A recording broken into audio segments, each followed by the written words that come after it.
Now we're going to talk about how to apply filler. So whether you're painting on a wooden panel, bricks, maybe a car or something, oftentimes you'll have to use some type of filler. Again, if you're painting in the street, in most cases it doesn't matter, you just paint and off you go. But if you're painting for a client, like a private client, a lot of the time you'll have to get the surface ready and looking good. This is a wall filler. It comes in a powder form. And it's a filler that dries fairly quickly, easy to apply and works out well. You've also got one like this, which is ready-made. This one dries quickly. I like this for little repairs. You squeeze it a bit like toothpaste and you've got some that's ready to go. It kind of smells like alcohol. Don't know what's in there. It works pretty well. It dries really quickly. It smells a bit stronger than the powder one though. And then you got this one, which smells pretty bad. This is a wood filler, but it's the same principle for a metal filler, and I think you can get plastic filler, but I'm not sure. I've definitely used wood filler and metal filler. The metal filler takes about an hour to dry. This one, once mixed, it takes about 3-4 minutes, so it's very quick. Whenever you use this, don't mix as much as you think you need, and then reapply it. Otherwise, you're just going to throw it away a lot. So how do they work? This one, you mix the powder with some water, and that's all you have to do. This one's ready mixed, and this one you have to mix this hardener with the filler. It's called a 2-pack filler or 2-part filler, depending, because you've got 2 parts to it. So if you're using that one, definitely use a respirator or use this outside. So what tools should you use? First, we're going to use a bucket. I like these buckets because they got hard edges, and all the filling knives you're going to use have a hard edge as well. So you can go in there all the way into the corner and then scrape the filler. Some buckets are round. Don't get those, it's a nightmare. You try to use this, it creates lumps, you waste a lot, it's not good. So get a bucket like this that's ready-made. You can also use one of these paint tins because they have a sharp edge at the bottom. So you can use that, that works out great. But if you want, you can just buy a ready-made one, and they're expensive. Now the filling knives to use, this is a scraper, and these are filling knives, and this is a filling blade. They all have their purpose. So a scraper has a really hard blade. So I can't bend this. This is very hard. Obviously, it's to get rid of all the big chips before you do the filler. You can't apply filler. Well, you could, but if you apply filler with this, you're not going to get a really good job. The filling knives are a lot softer. It's a bit like a Venetian plaster. The metal is very soft and bendy. So I like to use 2 sizes. This is probably about 5 or 6 inches, and this, I'm guessing, is about 2.5 inches or something. This one's beveled. I don't love the bevel, but that's all they had, and it's okay. This is from a make called Purdy. This is a really good make, and where you've got the logo is the side that you need to use the knife. So this is the wrong side, and this is where you need to put the filler. And the reason that is if you were to look at the blade, I'm not going to try and show you in the camera because I'm going to struggle to make it focus, but if you look at the blade is rounded like this. So these 2 edges, where the logo is not, these 2 edges would scrape the wall. But here, it's rounded, so it allows you to, so the blade is sort of like this. It allows you to apply the filler without touching the 2 hard edges in the corners and scrape the wall. So always look out for, if you're using this brand, it's easy, just look where the logo is. If you're using a different brand or whatever, just look this way and see which way it's curved. Sometimes they are not curved, so what you have to do is you have to curve it yourself. So you can just do that and then just force the blade a bit.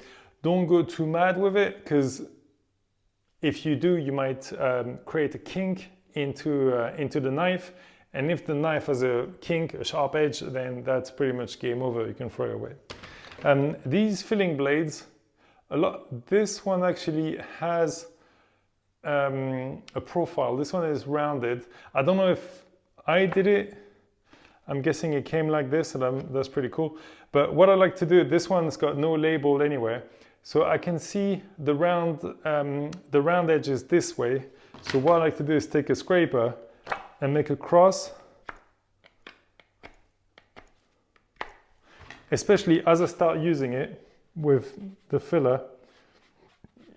Then the cross becomes a bit more visible. And then every time I just look at this, and I know this is the side that I've got to load the filler onto, not the other side. Again, because this is like that, so it's not going to scrape the edges. So they have different uses. This metal is a lot softer than this one. So this will adapt to many shapes as you're filling, especially like rounded shapes. This is a bit more stiff. When you have two plasterboards that are joined, you just want to get rid of the seam in between. Something like that is pretty cool. Depending on what you like, you may use something even bigger, something like this, like a filling knife of this size. It's up to you. These Venetian plaster trowels are not good for filling. You can use them, but it's really not easy. You want something like this. So have a look in your shop. They have all sorts of different shapes. This, if I'm not mistaken, is called an American profile knife. I might be wrong. This is what we call them back in France anyway. In France, they're more angular. Depending on the country you are, they might look different. But yeah, you want to get a small one and a big one. So this one is the one that's going to hold the filler. And this is the one that's going to apply the filler. Unless you're filling the screws, the screw holes, then as backwards, just use a little bit. Something you're going to use as well is this. This is jointing tape. You put this between two plasterboards, and it allows you to apply the filler. And then when it dries, it's more likely to stay without cracking. If you put the filler in between the gaps, without this tape, a lot of the time you'll have a crack, a hairline crack, and it's not ideal. So using this tape is pretty cool. You can also get paper, like a paper tape. I don't love it as much. I don't really like using it. There are two schools of thoughts, either this one or the paper one. Use the one that works best for you. Okay, so now we're going to use some filler. I'm going to put that in there. I'm not going to put too much, just for a demo. I'm going to put that much, and I'm going to put some water. Now, what you want to do, it's a bit like when you're in the kitchen and you're mixing flour and water, pretty much the same principle. You want to put a bit of water, but you don't want to put too much. You want to put less than what's needed, so then you can get rid of the lumps. Once you've got a good consistent paste, then you can add more water and thin it down. At least you won't have any lumps. If you got lumps with your filler, as you're applying it, you'll have dry filler that will just show up, and it's not ideal. Okay, so that's what we got. We're going to put a bit of water, and we're going to start mixing.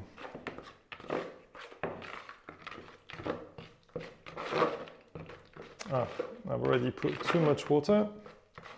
It's always good to not put too much filler, because you often put too much water. A thing as well that's very important, you've got a few marks here, but that's just when I washed it. You see, there's nothing hard stuck to it. You always want to make sure your bucket is very clean. If you've got any hard paint, like any hard filler, a bit like this, that will eventually go into your mix, and then it'll go on your wall, and you'll have, whenever you're applying the filler, you'll have a line that keeps appearing in your filler. So make sure your bucket is always nice and clean. So as you can see, there's not enough water now, which is perfect. It allows me to get rid of all the lumps.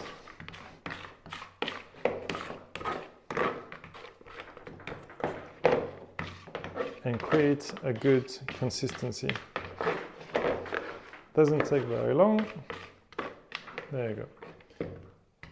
So now I got something that is pretty good. So I'm going to apply some here. and you always want to make it into a ball, so then it stays in there. You don't want your mug to look like this because it's difficult to grab, and then you'll put some on both sides of your knives and it's not ideal. So you want to clean all of that,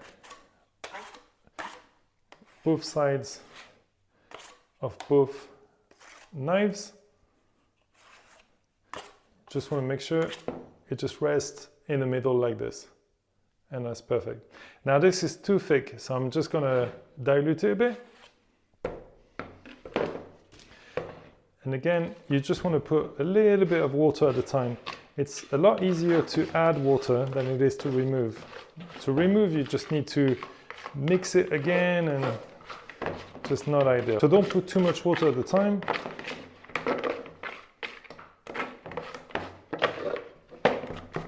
So here we have two plasterboards that are meeting, and we're going to put the tape.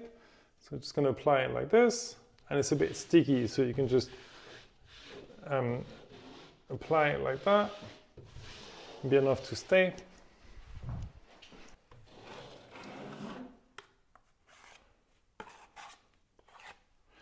And clean the blade, and then I'm going to do another pass.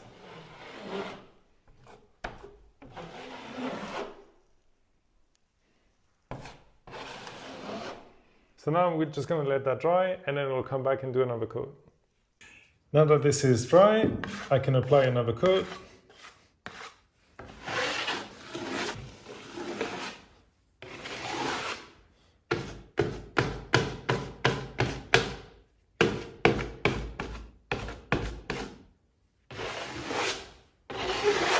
And after that, I can put one more coat, sand it a bit, and then it'll be done.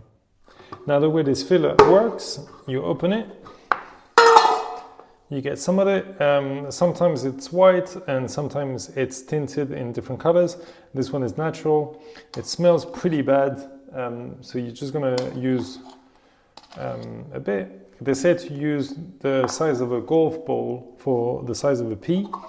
So let's just say that's a little bit smaller than a golf ball.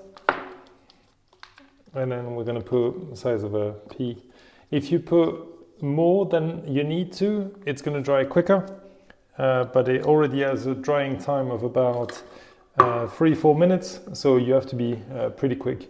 So now what you want to do is you want to mix this white hardener with the filler, and you want to be very thorough, otherwise the filler is not going to dry evenly and perfectly. So you just want to spread it, make sure, and scrape it, make sure the hardener gets mixed everywhere properly. So you do that a few times, and you really want to make sure it's mixed properly, thoroughly. And this is a wood filler, so this is to be applied on wood. It can be applied onto other things as well. It's a very hard filler, and once it's applied, you can sand it, you can shape it, you can paint it, whatever. Just don't eat it. And then again, we're gonna have it into a bowl, and then from there we can grab a piece and then apply it to our wood. And after that, like I said, you can sand it and do other things to it.